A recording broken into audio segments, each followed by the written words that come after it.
বন্ধুরা, আজকে একটা নতুন গল্প নিয়ে আসলাম তোমাদের মাঝে। এটা সত্য এবং বাস্তব জীবনের ঘটনা। শেষ পর্যন্ত শোনার অনুরোধ রইল। শুনলে তোমার মধু চলে আসবে। দেরি না করে চলো শুরু করা যাক। আপনি আমার সাথে যে অন্যায়টা করেছেন সেটা কি ঠিক? আপনি কেমন মানুষ, একটা ছোট বাচ্চাকে বিয়ে করতে আপনার বিবেকে বাধা দিল না? আপনি বলুন, আমি কি স্বামীর সমস্ত দায়িত্ব পালন করার বয়স হয়েছে? তখন আমার স্বামী বলল, আমাকে তোমার জ্ঞান দিতে হবে না। এখনকার যুগে 7-8 বছরের বাচ্চা মেয়ের সংসার করতে পারে। আমি তার উত্তরে বলেছিলাম, আমি পারব না। আমার বয়স 17 বা 18 না হওয়া পর্যন্ত আপনি আমার কাছে আসবেন না। সে তখন আমায় জোর গলায় বলল, এত দম আমার কাছে পছন্দ না। তোমার বিয়ের বয়স হোক বা না হোক সেটা আমার দেখার বিষয় না। আমার কাজ আমাকে করতে দাও। এই কথাটা বলে সে আমাকে একটা ধাক্কা মেরে কাছে ফেলে দিল। তারপর জোর জবরদস্তি করে আমার সাথে সারা রাত। বাকি বিষয়টা গল্পটা শোনাচ্ছি। আমার মা কেমন আছে জিজ্ঞেস করতেন। এরপরে কথায় কথায় আমাকে উপদেশ দেয়া শুরু করতেন, যেটা তিনি প্রতিদিনই দিয়ে থাকেন। মা আমাকে বলতেন, মা আমার বোমাকে বিরক্ত করবে না, কারণ ও এখন ছোট মানুষ, তার সাথে জোর জবরদস্তি করার চেষ্টা করবি না। বাবা এখনো বয়স কম, বাচ্চা মানুষের সম্পর্ক তা বোঝার জন্য তার আরও কিছুটা সময় চায়।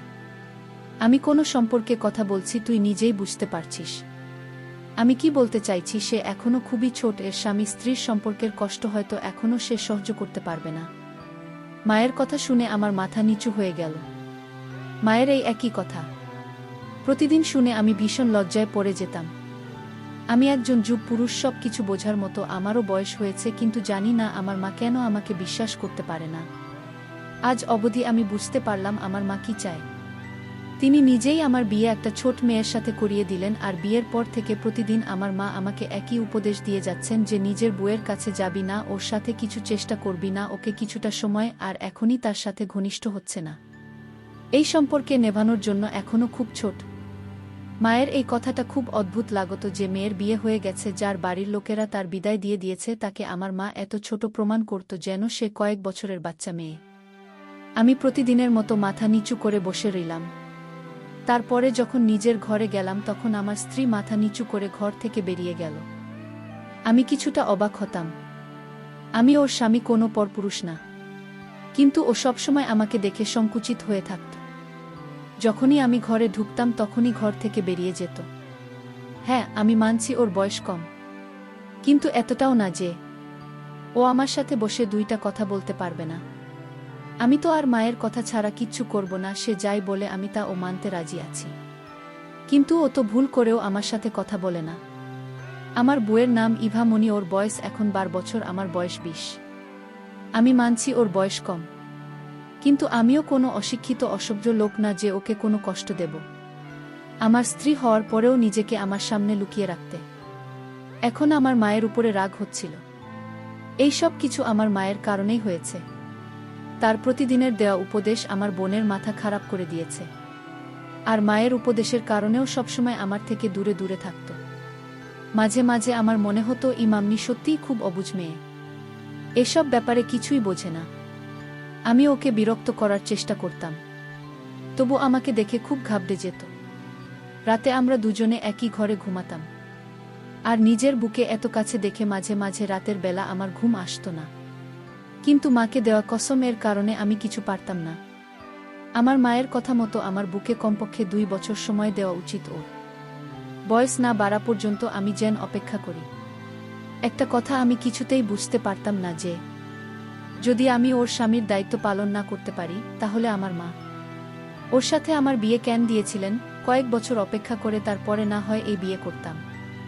আমার মনে আছে বাসরাতে আমার মা আমাকে নিজের কাছে ডেকে বলেছিলেন, একে সামলে রাখিস, এখনো তবু খুব ছোট থেকেই কিছুটা সময় দিন, যাতে মন থেকে তৈরি হতে পারে। সেই সময় আমি অবাক চোখে মায়ের দিকে তাকিয়ে রইলাম, কারণ আমার বিয়ে আমার মায়ের ইচ্ছাতেই হয়েছিল। এই রাতের কথা ভেবে আমি না জানি কত স্বপ্ন আমার চোখে সাজিয়ে রেখেছিলাম। আমার মন উতলা হয়ে উঠেছিল নিজের স্ত্রীকে পাওয়ার জন্য, আর আমার মা আমার সমস্ত স্বপ্ন ভেঙে চুরমার করে দিন। আমার মুখে চিন্তার ছাপ দেখে আমার মা আমাকে বোঝাতে লাগলো যে রাকেশ, চিন্তা করিস না। বেশ কিছুদিনের ব্যাপার, যখন সম্বন্ধে ব্যাপারে বুঝতে শিখবে আর বড় হয়ে যাবে তখন তুমি নিজের বিবাহিত জীবন শুরু করিস। কিন্তু এখন ওর সাথে কোনো কিছু না। যদি কিছু উল্টোপাল্টা হয়ে যায় তাহলে আমরা লোকের সামনে মুখ দেখাব কিভাবে? মায়ের কথা শুনে আমি অবাক হয়ে গেছিলাম। তিনি নিজের যুবক ছেলের বিয়ে দিয়ে এ কেমন কথা বলছেন? আমি একটা যুব পুরুষ, আমারও কিছু চাহিদা আছে, নিজেকে সামলাব কিভাবে? আমি মায়ের দিকে অবাক চোখে তাকিয়ে বললাম, যদি আমার স্ত্রী এখন যুবতী না হয়ে থাকে আর সে যদি আমার থেকে আলাদা থাকে, তাহলে এরকম মেয়ের সাথে আমার বিয়ে দিয়েছেন? দুনিয়াতে কি মেয়ের অভাব পড়েছিল? আমি একটা যুব পুরুষ, কোনো ছোট বাচ্চা না যে নিজের স্ত্রী বড় হওয়ার জন্য অপেক্ষা করব। আমার কথা শুনে আমার মা লজ্জিত হয়ে বলল, সমস্যায় পড়েছি, বিয়ে তাড়াতাড়ি দিতে হয়েছে। মেয়েটা সুন্দরী আর সরল, কিন্তু অনাথ। ওর দাদা বৌদির যত তাড়াতাড়ি সম্ভব ওকে বাড়ি থেকে বিদায় করতে চায়। তাই তো ওর সাথে একটা বিবাহিত বুড়ো সম্বন্ধ দেখেছি, আমার বান্ধবীর মেয়ে। আমি ওকে এরকম অবস্থায় ছাড়তে পারিনি। যদি ওর বিয়ে তো সাথে না দিতাম তাহলে এতদিনে ওর দাদা ওর কপাল পুড়িয়ে দিতে। ওর জীবন বাঁচানোর জন্য ওর বিয়ে তোর সাথে দিয়েছি। এই সত্যটা জেনে আমি চুপ হয়ে গেলাম। আমার মা আমার মাথায় হাত দিয়ে বললেন, আশা করছি তুই আমার মান যাবি। এখনই তুই তোর স্ত্রীকে কিছু করিস না, ওর থেকে দূরত্ব বানিয়ে থাকিস। মায়ের এরকম কথা শুনে আমার রাগ তো হয়েছিল, কিন্তু আমি তবু চুপ করে গেলাম। আমার মনে হয়েছিল যে আমি কোন ছোট মেয়েকে বিয়ে করেছি, কিন্তু যখন ঘরে গিয়ে বুকে দেখলাম তখন তো অবাক হয়ে গেলাম। অবশ্যই ওর বয়স কম ছিল, কিন্তু আমার কাছে মনে হয়েছিল সে যুক্তি ছিল। ওকে দেখে আমার হৃদয়ে বেইমান হয়ে উঠেছিল। কম বয়সী হওয়ার পরে ওকে দেখার মতো ছিল, এই কারণে ভালোভাবে আমার সাথে মানিয়ে যেত। কিন্তু আমি আমার মায়ের কথা মনে করে খুবই কষ্টে নিজেকে সামলে নিলাম।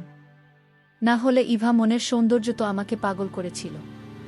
আমি ওর পাশে বসেও খুব ভয় আছে বলে মনে হলো, তাই ওকে বললাম, চিন্তা করো না, আমি তোমার কোনো ক্ষতি করব না, আমাকে ভয় পাওয়ার দরকার নেই।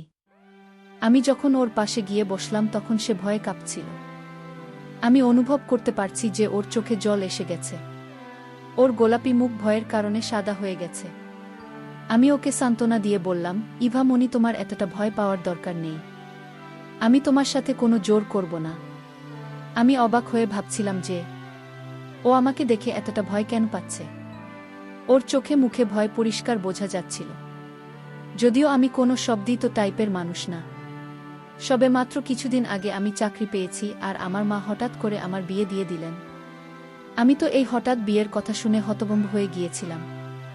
আমার ছোট ভাই পড়াশোনা করার জন্য বাহিরে আছে, মা ওর জন্য অপেক্ষা করেন, এই সময় সেখানেও পরীক্ষা আছে। আর এদিকে আমার বিয়ের তোড়জোড় চলছে। আমি আমার ভাইয়ের কাছে ফোন করে ক্ষমা চেয়েছিলাম। তখন ও আমাকে বলেছিল, কোনো ব্যাপার না দাদা, আমি সব জানি, কিন্তু পরীক্ষা আছে বলে আমি আসতে পারছি না। সামনের পুরো মাস আমি খুব ব্যস্ত থাকব। তুমি বিয়ে করে নিজের বিবাহিত জীবন ভালো করো, আমাকে নিয়ে চিন্তা করার কোনো দরকার নেই।